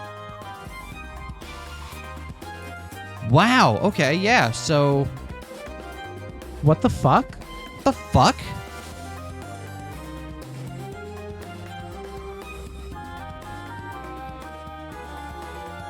What the fuck? Okay, there's something we're missing then. Yeah. Huh.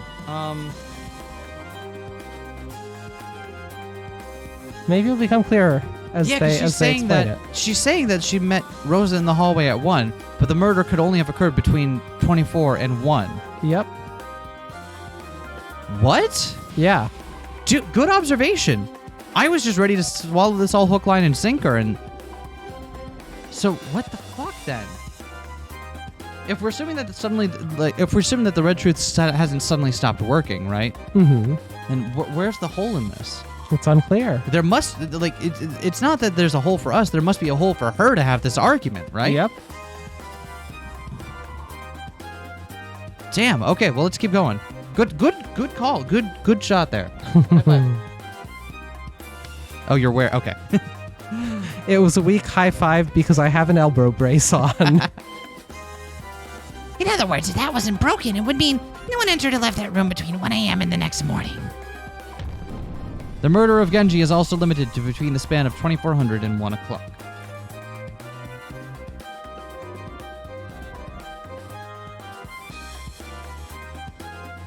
Now, Kanon-san and Kumasawa-san, please rise. Kanon rose expressionlessly, and Kumasawa got to her feet timidly. In the morning, you two went to wake up Genji-san because you slept in, right? And at that time, you noticed that the door was closed. Sealed, broke the seal and opened the door, correct? Yes. Oh, I thought it was some kind of prank. I didn't think deeply about it at the time. I tend not to think deeply about things. I'm not asking for your opinions, just give us the facts. Did you break the seal and enter the room? Yes, of course. Yes. Ooh. Red Truth, I'll guarantee that Ava, Kanon, and Kumasawa's statements just now are the truth. At 1 a.m., Ava sealed Genji's waiting room, and that seal was broken by Kanon and Kumasawa in the morning when the crime was discovered. It's making it sound like Ava's the culprit more than anything. Wait. Who died again?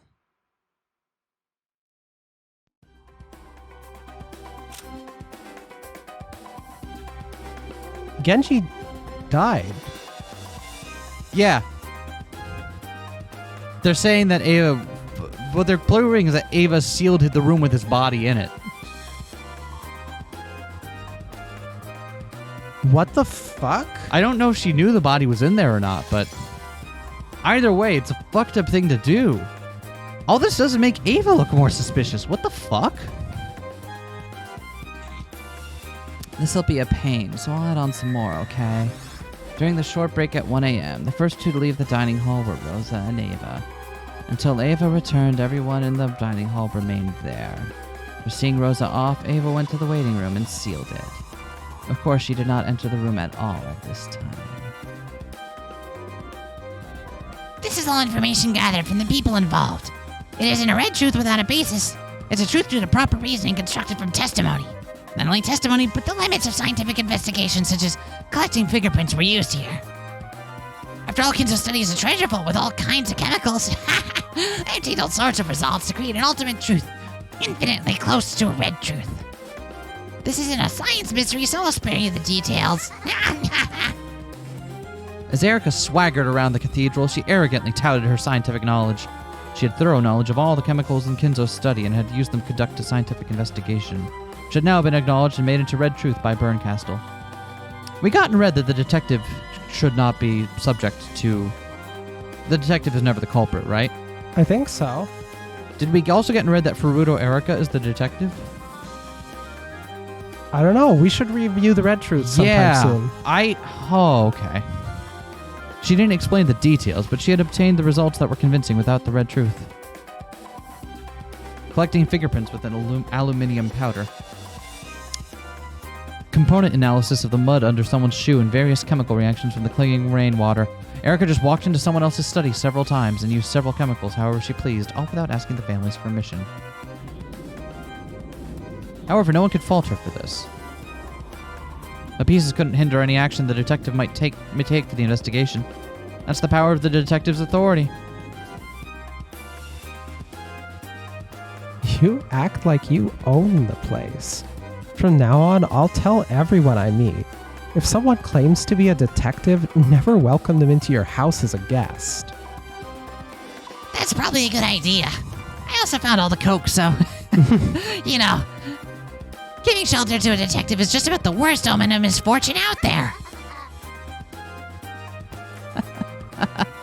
Because of this, it has been proven that it was only possible to reach Genji's waiting room and commit the crime between 2400 and 1 a.m.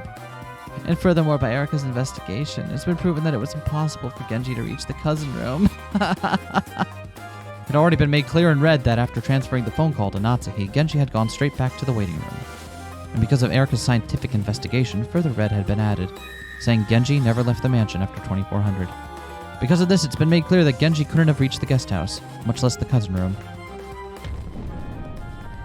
Genji has an alibi. Can we see our big thing of truths again? Possible the crime was committed before 20. Okay, so no. Outside so they've proven it happened between 2400 and 1. Yeah. What the fuck? What the fuck indeed. Now, only Kraus and Natsuhi remain. Everyone else has had their alibis proven, haven't they? Not Kinzo, but I guess we're not counting him. Impossible. Oh, impossible. Yeah, it's the Ushirumi family curse. You get used to it. Natsuhi's mouth flapped open and shut like a suffocating goldfish. And that is an accurate analogy. Natsuhi's mind was blank and spinning out of control, and she felt as though she really would suffocate. Ushirumi and Natsuhi, I'll give you one last chance. Confess that all the crimes were the work of your husband. Ha! Fool, do I look like the kind of woman who would falsely accuse her husband? Beto? Natsuhi's denied it. I'll give you the same chance. You understand, right? Or wait, don't tell me. You aren't going to take advantage of the fact that Kraus is missing to try and pull a devil's proof on me, are you? Was the crime also possible for Kraus, who was in the mansion?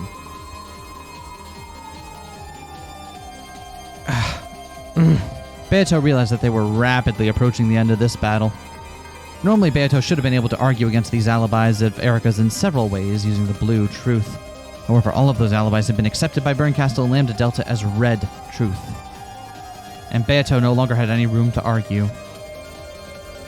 It's like those witches are distorting things so that they match up with the plotline Erika's drawn up.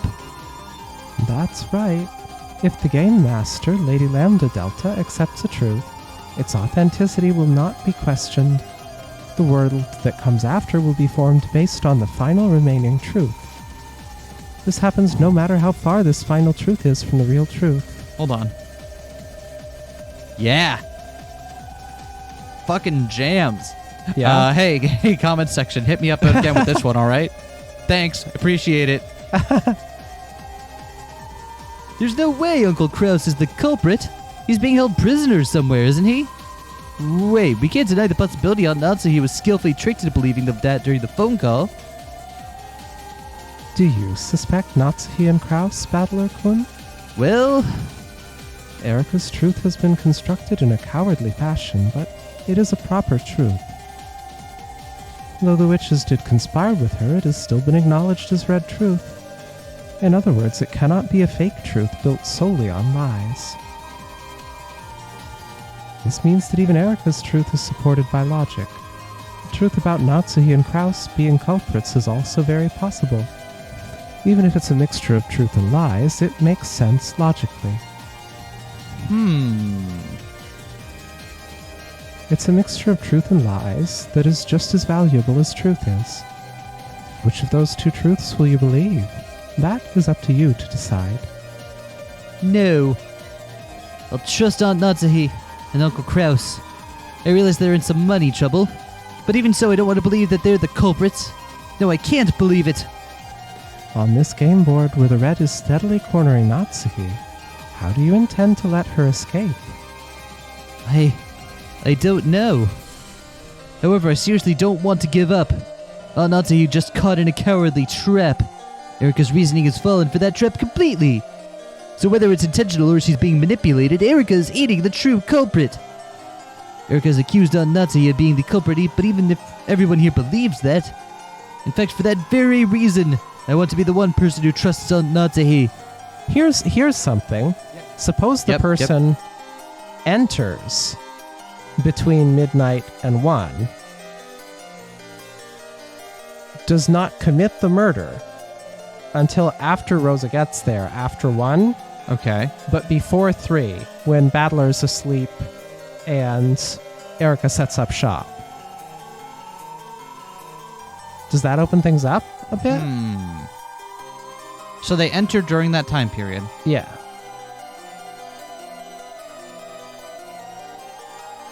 Yeah, in fact, that must have been how it happened. So that they enter during that period. They go up and they're on the second floor now, right? Mm-hmm. Just vibing. And then Rosa comes up at 1 o'clock. And then that's when the murder happens. Yep. Okay. And then before 3. Okay, interesting. If everyone believes her, will that become the truth as well? If everyone accepts a lie, will that become the truth? Must an honest person be dragged up to the guillotine all alone and taunted by liars? I don't like it. If no one else will believe in Natsuhi, then I will. The truth isn't something that's determined when everyone else accepts it. It's something you find after thoroughly investigating both possibilities. This trial is a downright lie. This trial exists for no reason other than to set Natsuhi up as the culprit. Beato is doing all she can to plead Natsuhi's case, right? Wrong. Beato is trying to refute Erika's argument. She's just defending. You can't fight in this trial by simply resisting all of your opponent's claims. This is why Beato was always cornered me in the past. She's going to beat Erika by finding flaws in her reasoning. She's to find a different truth and show Lambda Delta, the commander of this game, that her truth is more correct than Erika's. That's Virgilia. Can anyone create a truth where Natsuhi isn't the culprit without violating the red truths that Lady Burncastle has shown? I don't know, but as long as I don't believe that Natsuhi is the culprit, there's got to be a different truth. It's even okay if the culprit for the crime is a witch. It's better than having Natsuhi be framed by an incorrect truth. So, no matter how much red truth you're shown, you won't believe that Aunt Natsuhi is the culprit, correct? Yeah. For all things, there should always be some people who believe and some who don't. No matter how much evidence is stacked up against her, someone has got to believe that she's innocent. There must be several truths in the world that cannot be proven with evidence. I don't ever want to accept that something's true just because everyone says it is. How can you be sure if there's nothing on the backside of the moon if you've never seen it? There's some reason that you have to believe it? Until you see the back of the moon with your own eyes, you can deny neither the possibility that there's nothing there at all, nor the possibility that there's a thriving culture of space bunnies. Yeah. Thank you. You should never assume something is the truth until you actually check it. DYOR. Teach the controversy, DYOR. Jesus Christ. The court is a malicious thing, trying to force a single interpretation on a truth that cannot be checked. I believe there was a civilization on the backside of the moon. But that was in elementary school, and I was made fun of and laughed at. So I thought it was embarrassing to think that a civilization lived on the moon, and I threw away that belief. Been told about my book by my mom, read me that rabbits lived on the backside of the moon. So I believed that for a long, long time. But when everyone said it was wrong, I abandoned that truth without even trying to check it. Even without evidence, I abandoned the truth I believed in. And now everyone is starting to believe that Aunt Natsuhi is the culprit, even though no decisive evidence has been shown. Even without evidence, Erika's words sound reasonable, so they're probably the truth? Is that why you're throwing away your belief that Aunt Natsuhi is innocent, despite a lack of proof? If no one else will believe, then I will. I believe the real truth only appears if you look with both eyes, one denying and one affirming. No matter how much she tries to make us believe that Aunt Natsuhi is the culprit, I believe that she isn't, and I won't just abandon that belief. Understood. Then I will give you just a single red truth. I will give this single bit of power to you now that you possess the will to fight in the truest sense. Power? By the name of the finite witch, Virgilia. No, as the former witch Beatrice, I will grant you this red truth.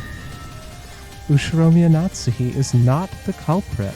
Damn! Hell yeah. That's what I thought. That's cool. That's what I thought. A plea bargain. If you acknowledge that Kraus is the culprit, Erika will suspend her pursuit of Natsuhi. From then on, the investigation will proceed assuming that Kraus, whose location is unknown, is the culprit. What'll you do, Beato? At this rate, Natsuhi's in serious trouble, right? Will you accept the plea bargain?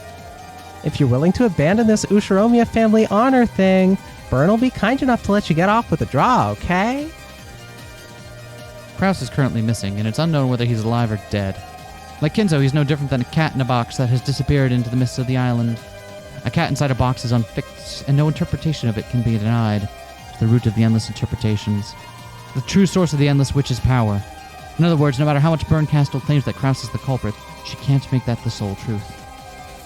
In other words, the Kraus culprit theory and the witch theory can be in almost perfect balance. It would mean making the game a draw.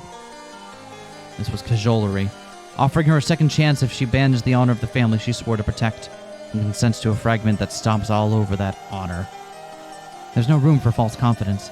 For Beato to lose is to die. In this game, she should always choose a draw unless she has an overwhelming advantage. I won't allow you to treat my husband like the culprit. My husband is the successor to the Ushiromiya family headship, the only person who will inherit the glory of the Ushiromiya family. I will never let you treat him like a criminal. Are you sure, Natsuhi? If you refuse to suspect Kraus, then you'll be the only one left. Alibis have been proven for everyone else. In other words, Hempel's Raven. Even without any evidence, it will be determined that you are the culprit. And if I'm the only one left, what then? I am Ushiromiya Natsuhi. I will not run or hide. I am innocent, and I am the representative of the noble hand, with the one-winged eagle engraved into my heart. If you wish to insult me, go ahead. If you wish to ridicule me, do as you please. No one can damage my honor with a mixture of truth and lies. With a dignified voice, Natsuhi stated her case openly before the witches above her. However, this response of hers might have been exactly what Bernkastel had intended. Natsuhi refuses the deal. And you, Beato? You understand, right? The instant Natsuhi is specified as the culprit, Lambda will make her verdict. As soon as that happens, the illusion of the witch will be denied, and he'll disappear into the mist. Do you plan to let Natsuhi's foolish bargaining drag you down to the depths of hell?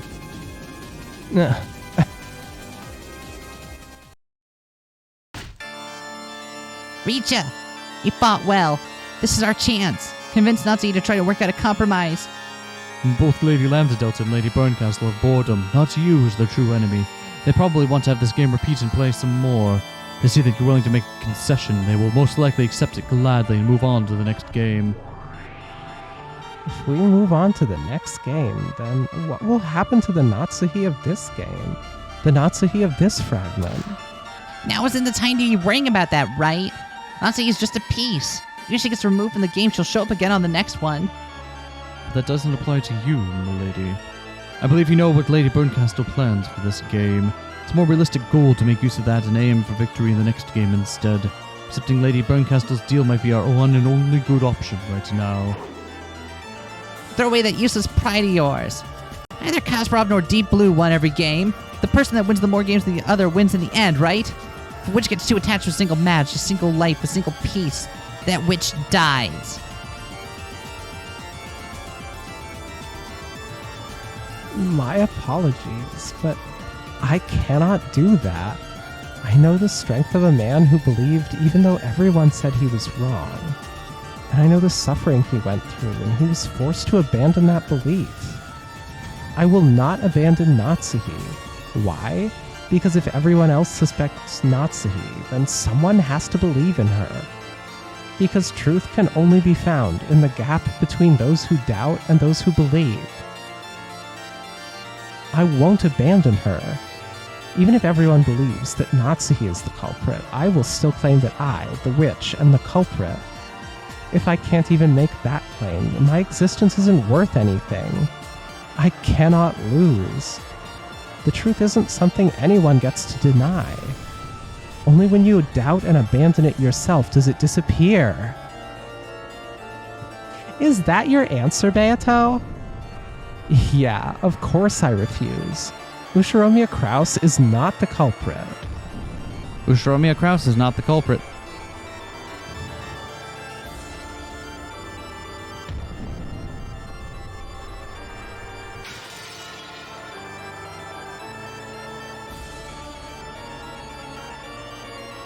We'll have to go back and reread the red in this one, but Oh yeah.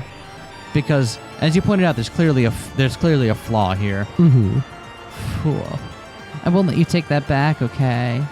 Here's what you get for being quick-tempered moron. By the name of Bernkastel, the Witch of Miracles, I speak with the red truth. Ushiromiya Kraus is not the culprit. And he was killed long ago. Shortly after you heard his voice over the phone. You get it?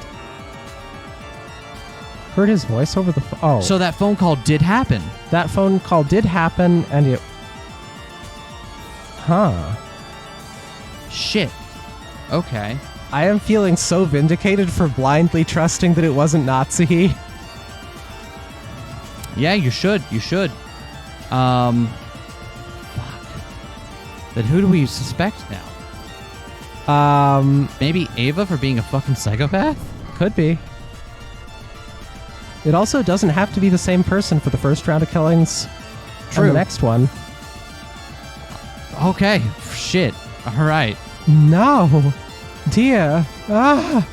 Bernkastel's cruel and ruthless red blade gouged Natsuhi. It was totally merciless. Natsuhi had been crushed with uncertainty, not knowing whether Kraus was alive or dead, but she had still been capable of believing that he was alive. And now that hope, that expectation had been crushed without any chance for a miracle. She had thrown herself into this trap out of concern for her husband's safety. She had now lost her daughter and husband, and everything she had gained since marrying into the Ushiromiya family. No, even after all of this, one thing still remains. Her husband has been lost, and right now she is the last person who can protect the honor of the Ushiromiya family. She still couldn't let it end here. Even wrapped up in so much sadness, Natsuhi would have do all she could to protect that honor with this final bit of strength.